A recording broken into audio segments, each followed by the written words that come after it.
അപ്പോൾ ഈ അന്നമയ കോശത്തിൽ ഇരുന്നുകൊണ്ടാണ് നമുക്ക് ഈ പ്രപഞ്ചത്തെ അറിയുവാനായിട്ടും ഈ പ്രപഞ്ചത്തിലേക്ക് ഇടപെടാനായിട്ടും നമുക്ക് സാധിക്കുന്നത്.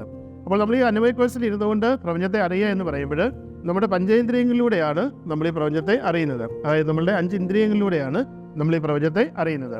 ഈ 5 ഇന്ദ്രിയങ്ങളിലൂടെ കടന്നു വരുന്ന 5 പഞ്ചതന്മാത്രകളിലൂടെയാണ് നമുക്ക് ഈ പ്രപഞ്ചത്തെ അറിയുവാനുള്ള ഏക സാധ്യത എന്ന് പറയുന്നത്.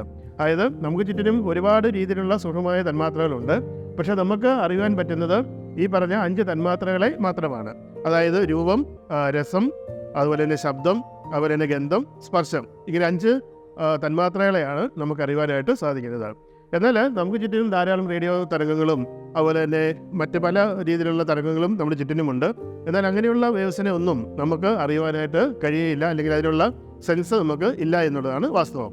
അപ്പോൾ അങ്ങനെ ഈ അന്നമയ കോശത്തിൽ ഇരുന്നുകൊണ്ട് പഞ്ചേന്ദ്രിയങ്ങളിലൂടെ പഞ്ചതന്മാത്രയാവുന്ന ഇൻഫർമേഷനെ നമ്മൾ മനസ്സിലാക്കി ആ ഇൻഫർമേഷനെ അനുസരിച്ച് കർമ്മേന്ദ്രിയങ്ങളിലൂടെ നമ്മളിവിടെ പ്രവർത്തിക്കുകയാണ് ചെയ്യുന്നത്.